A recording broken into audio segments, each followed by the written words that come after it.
Welcome to another Thursday edition of the Locked On NFL podcast. We have a riveting Thursday night football matchup ahead between the Bears and the Commanders. We'll break down what you need to watch for. Then, should Davante Adams be suspended for the push heard round the world? I think I have something to say on that. And then there are a lot of really good football games in week 6. What is the most interesting matchup that me and Alex see on the slate? All of that and more on a Thursday edition of the Locked On NFL podcast. Let's roll, baby. You are Locked On NFL, your daily NFL podcast. Part of the Locked On Podcast Network, your team every day.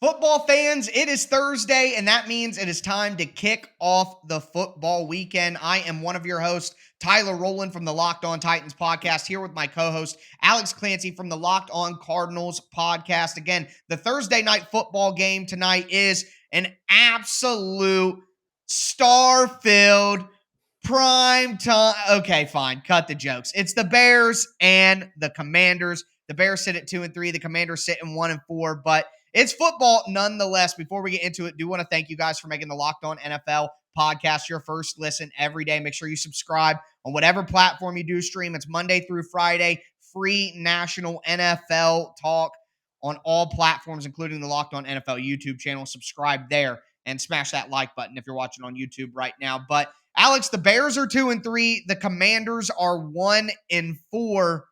It's pick'em right now at BetOnline. Who are you taking in this game and why?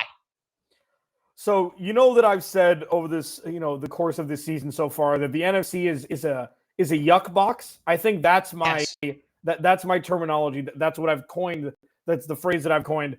This is the microcosm of a yuck box.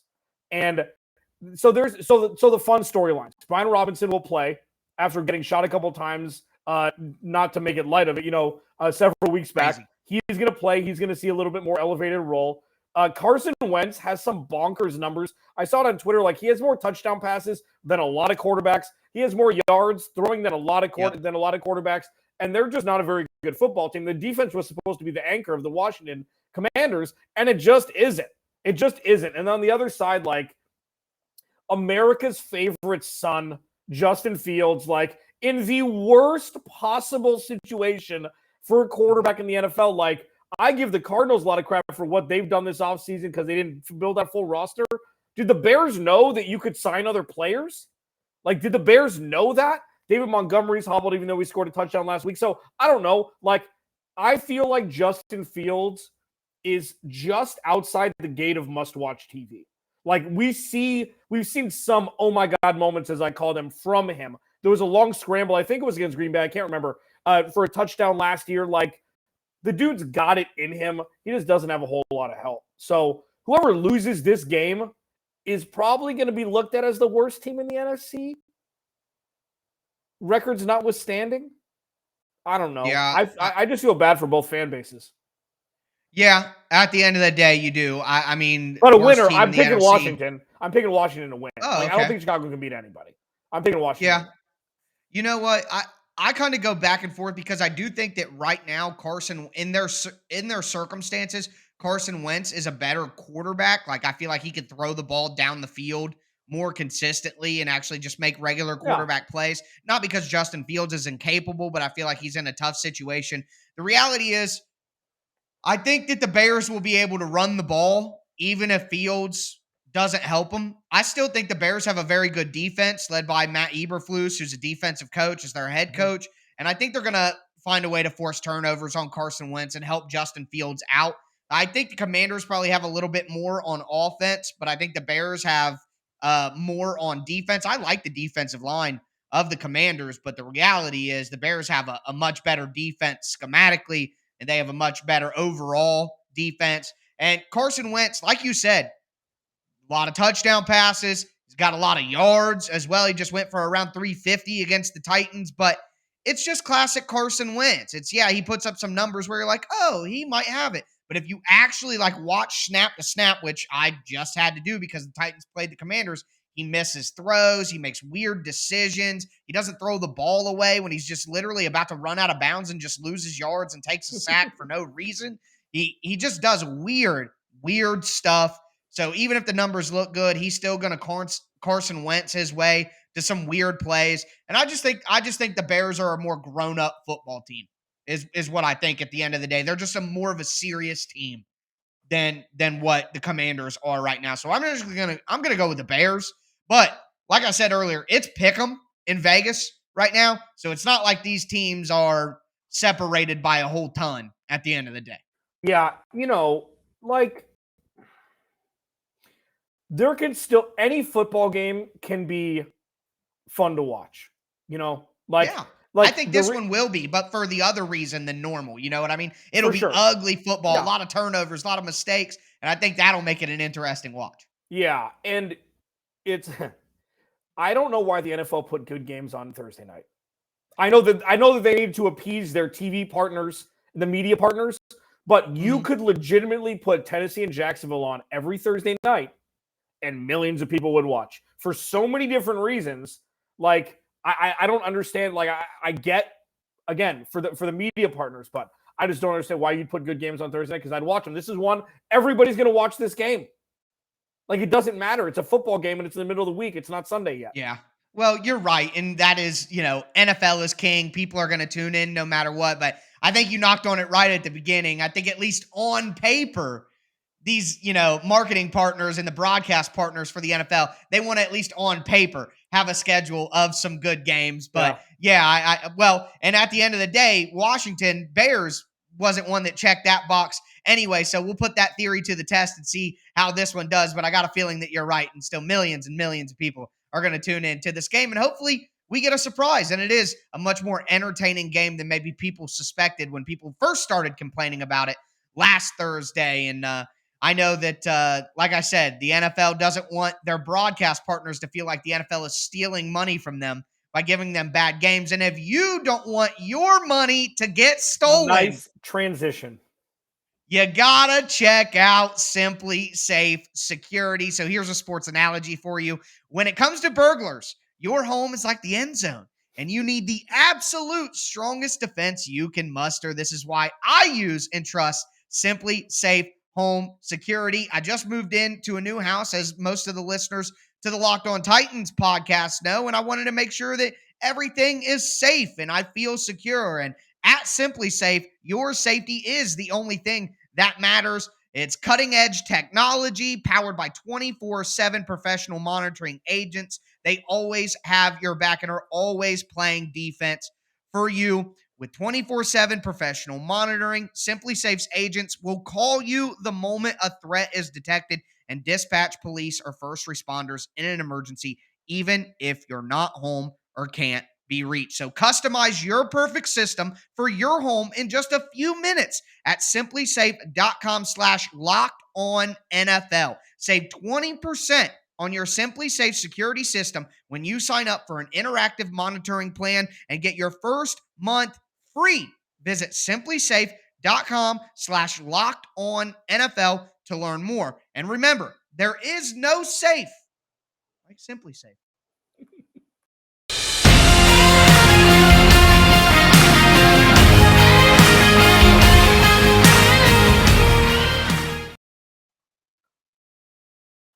Thursday, Tyler Rowland, Alex Clancy. We are Locked On NFL Thursday. Follow him on Twitter at TicTacTitans. Follow me at Clancy's Corner. So, luckily, we don't have to talk about that Thursday Night Football muck box anymore. You know what? I'm going to use it. I can't use it too much, but I'm going to use it. Thanks for making Locked On NFL your first listen each and every day, free and available on all platforms and on YouTube. Davante Adams has gotten into some hot water. Officially, as of yesterday, was charged with misdemeanor assault after pushing a cameraman after their loss to the Kansas City Chiefs on Monday night. So, Tyler, and I know that you've got some stuff to say about this. We're starting, like in the NBA and this is not exactly the same. In the NBA, fans are starting to be more hands-on than they should be. Like, we saw a lot of fans get kicked out. There was one LeBron, there was the pointing meme. Yeah, courts Yeah. like get me at like whatever. Like, we're starting to see a little bit more of the fourth wall being broken. And I guess that's the best way to say it. This is that. This is something that it's, first of all, it's completely against everything that Davante Adams is. Like, he seems like, by all accounts, what everybody says, a very level-headed, nice guy. And I think in a moment of frustration, when somebody put a camera in his face, he made a bad decision. And there's no defending him. There's nothing. He made a bad decision. He came out on Twitter afterwards. He goes, he said, I made a bad decision. It's not how I do things. And now he's charged with misdemeanor assault after the person, filed charges. Is there anything besides that you think about this? It was a mistake in judgment. He's going to pay some sort of consequence, and we're going to move on? Or is this something that's going to mar him, for the future? Honestly, I think it's neither of that. And my point is more of like an NFL, from the NFL's perspective, what the NFL should do. Here's the reality of the situation to me. Davante Adams acted like a kid who just got shot in Call of Duty. He acted like a kid who just lost a game in Madden. They were hacking. They were cheating. And he threw his controller at the screen. And he broke a screen. And his mom came in. His mom said, "What the heck are you doing?" In that moment, everybody who's ever done anything competitive ever has been pissed off after they lost. They've thrown the controller down. They've slammed a helmet. They've gotten a little petty argument, bickering with a teammate walking off the field. We have all been there, and we've all seen it. So, number one, these people sticking up for Davante Adams like that dude should get out of his way. It reeks of hero worship, in my opinion. Like, I've seen people saying, "Oh, he was emotional. Don't compare football to your regular job." Okay, we can all acknowledge that football is different than a regular 9-to-5 job. It's more physical. It's more emotional. It's all of that. Cool. I don't want to relate it to that. But this guy didn't just storm the beaches at Normandy. He lost a game, a child's game.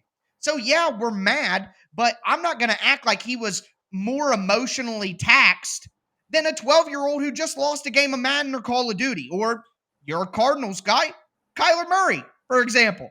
But either way, I just think that Davante Adams got pissed that he lost. He was mad.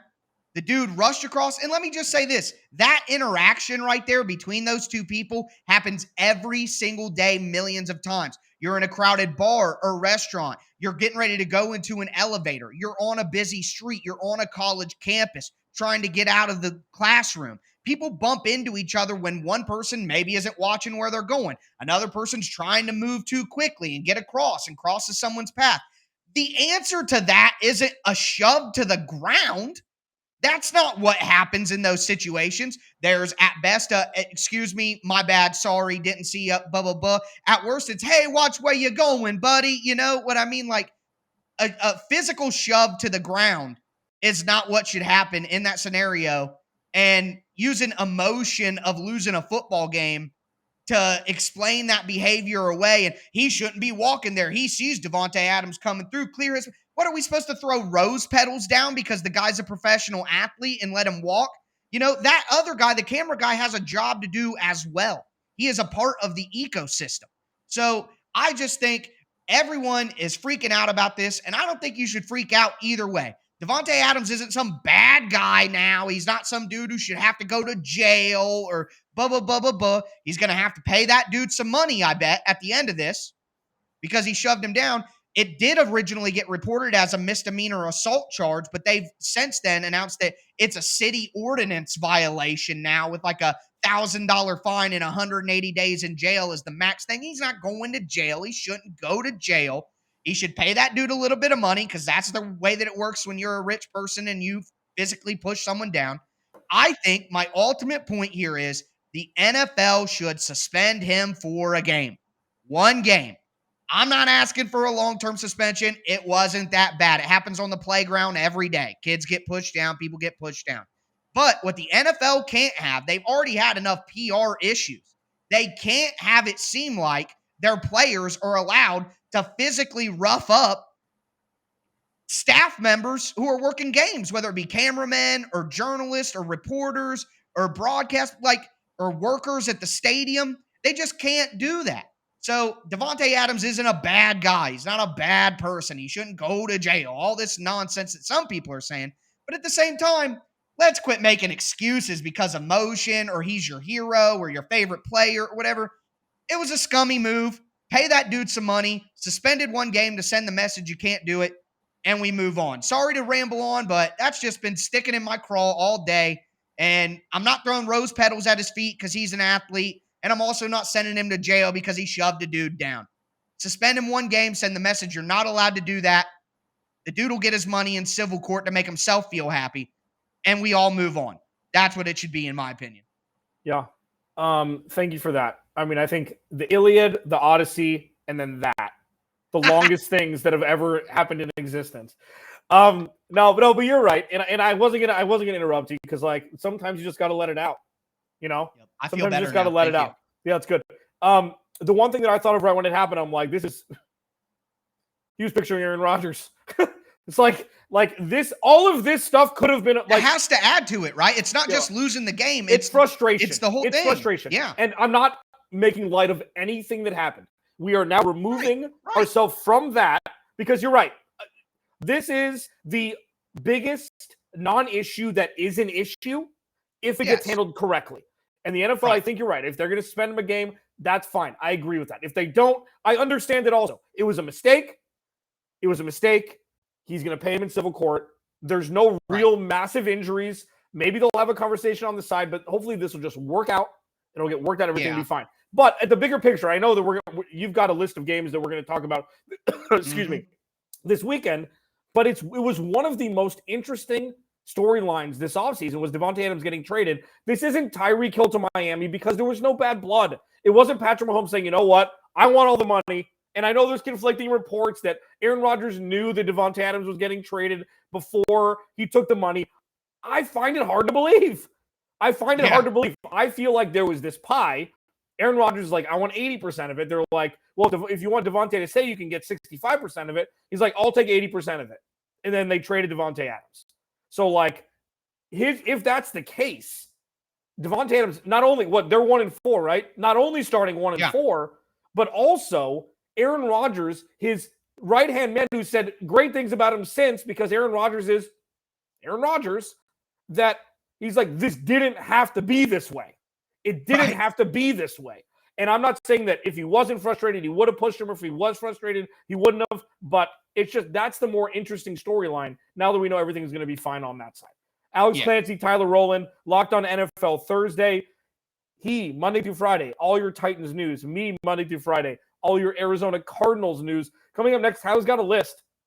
He's got a list of games that are going on this weekend, and I'm really excited to pick my favorite. I don't know what they are yet. We do it on purpose. Tyler Rowland, Alex Clancy, Locked On NFL Thursday rolls on next. But now we get to talk a little bit about our friends over at PrizePicks. PrizePicks is the simplest and most fun daily fantasy that you can get. You download the PrizePicks app or go to prizepicks.com. Step 1. Step 2, you pick 2 to 5 players, and if they will go over or under their PrizePicks projections for their respective game. So say coming up on Sunday, the Cardinals are playing the Seahawks. Kenneth Walker, as you know, it's either going to be over or under whatever the PrizePicks projections for rushing yards, for receptions, things like that. Geno Smith, DK Metcalf, Kyler Murray.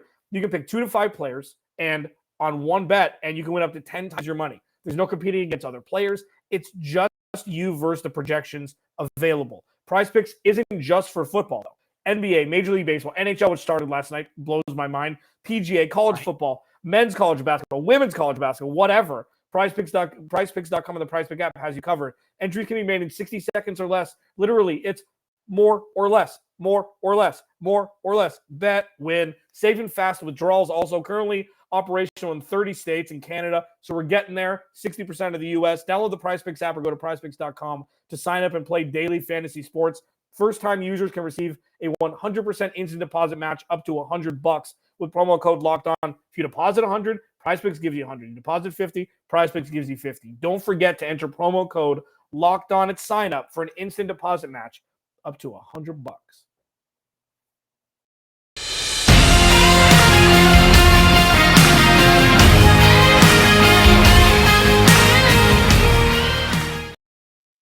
All right, Alex, this is it.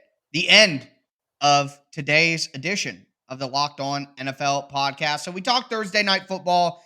I lost my mind a little bit about Davante Adams, then came back in my body and decided that we need to talk about this incredible week 6 slate that is ahead of us here in the NFL. There are a ton of excellent games on paper. So what I want to do is I'm going to go through all 5 of the games that I think are real top notch. I want you to tell me which one you are the most interested to see. Number 1, we have the 4-1 Giants against the 3-2 Ravens. Number 2, we have the 3-2 Dolphins against the 4-1 Vikings. Number 3, we have the 4-1 Chiefs against the 4-1 Bills. Number 5, we have the 5-0 Eagles against the 4-1 Cowboys. I mean, I know that there's probably one in there that may be the winner, but that is a lot of really good football games. I'm going to go with the game that has both starting quarterbacks in it. What do you say? Because every other one has at least one quarterback that's not a starter. I know, but I get it with the Giants. Daniel Jones will play. He played last week. Daniel Jones will play. Yeah. So first of all, the answer is it's Bills Chiefs, but for a different reason. These are the games when it was Brady and Mahomes that Mahomes would win. The regular season winner never directly correlates to who wins in the playoffs. It's wild. Buffalo, I picked the Buffalo Bills to win this game. I think it's in Kansas City. This game means more to the Bills than it does to the Chiefs because 13 seconds. That's all this game's about. That's all this game's about is them getting knocked out of the playoffs last year in a ridiculous way. They didn't get the ball in overtime. I know the NFC East.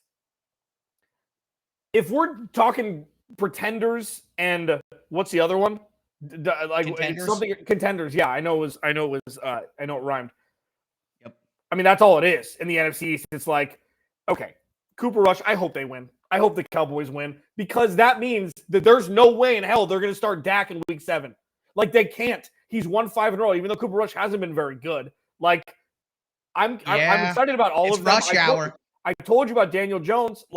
I'm a Daniel Jones truther. I am. Right. Because we've seen enough, and look what Brian Daboll's done, and I know that Daniel Jones hasn't been great. But Bills Chiefs, that's popcorn TV every single time. Hopefully there's going to be 150 points scored. I want that game to last 6 weeks.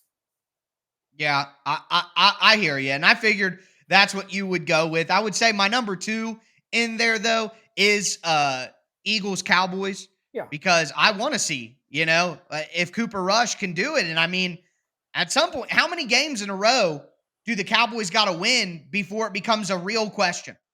Is there a number in your mind? Are we already there? If they beat the 5-0 Philadelphia Eagles on their 4th straight win after beating the defending Super Bowl champs and the current undefeated team, I mean, how do you take Rush out at that point? I think that for maximum chaos, you hope the Cowboys win that game, but I can't lie to you. The Eagles are one of my pet teams this year, and their schedule is soft, man. The Eagles, they could win 15 games this year with the way that their schedule looks. But I do want to mention one more game.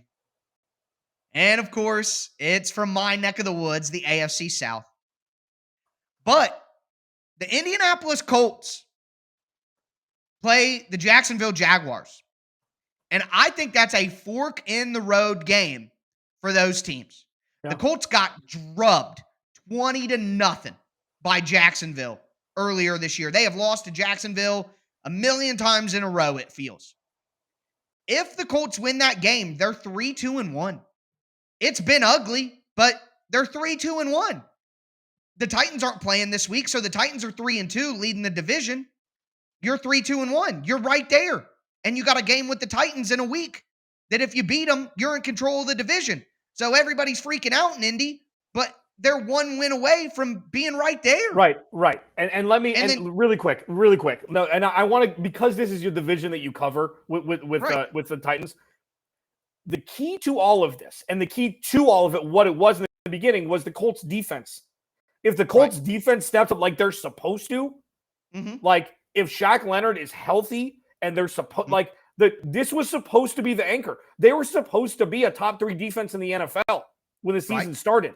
It was run the ball, set up play action, and stop opposing teams from scoring so much. And they've completely been unable to do it until last week against Denver, on national TV. So if they can do that, I agree with you. It's a very fascinating game. So anyways, as you were.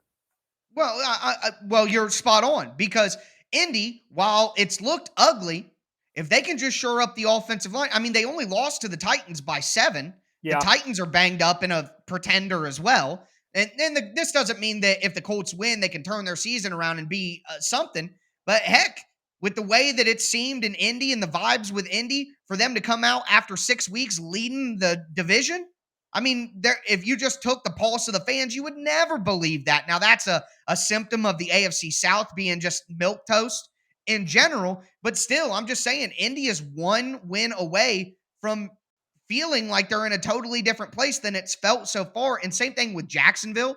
Everybody was riding high in Jacksonville. The Locked On National Twitter account is tweeting out videos trying to dunk on me for saying Jacksonville wouldn't be that good this year and the Titans would be better. Oh, well, 2 weeks later, looks like I was right. Victory lap was a little too early. If Jacksonville loses this game and drops to 2-4, I think, likewise, how it's felt in Jacksonville is going to feel real different than how it started. I just think this is a critical fork in the road game for these two teams. If Indy loses to Jacksonville again, then they are just trash down in the gutter. Forget about them, flush them down. If Jacksonville wins, they're going to be like, oh, we're 3-3. Yeah, we lost that game last week, but we're still better. We're improved. The Jacksonville Jaguars are a team.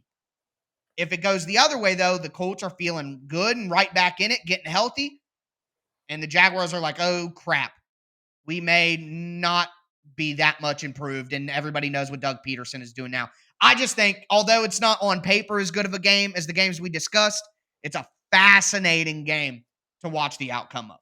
Yeah, no, I agree. I mean, every new young quarterback that adds his name to the list of other great young quarterbacks is good for everybody. And I'd love to see Trevor Lawrence emerge, because it's like, it's a tough spot.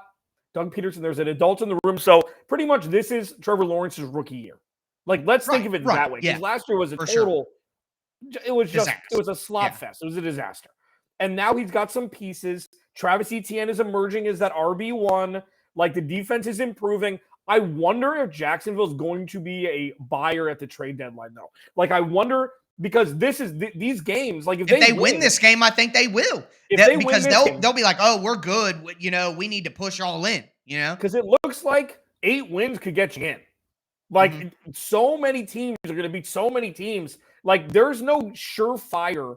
There's Buffalo and there's Kansas City, but a lot of teams have struggled mightily. So yeah, if Jacksonville wins, if they're a couple games out and they could add a piece on defense, so they could do something, like, we'll see. Yep. It's not the sexiest of, matchups, obviously, but yeah, I mean, interdivisionally, it's like there is a division crown on the line there, and a division crown gets you in the playoffs, regardless if you have 7 wins. So it'll be really interesting to see. I agree. Yeah, and coming off that loss to Houston last week, like 13-7, where Jacksonville just looked like they had gone backwards completely. Not only is this game important for what we all mentioned, the path they're on, but it's important for their spirits and just bouncing back in general. But obviously, an incredibly exciting weekend ahead in the NFL. Make sure you stay tuned in to the Locked On NFL podcast, free Monday through Friday on all platforms, to stay up to date on all the latest NFL news and conversation. That's going to do it for me, Tyler Rowland, host of Locked On Titans, my incredible co-host Alex Clancy from Locked On Cardinals. You guys stay safe and enjoy the football.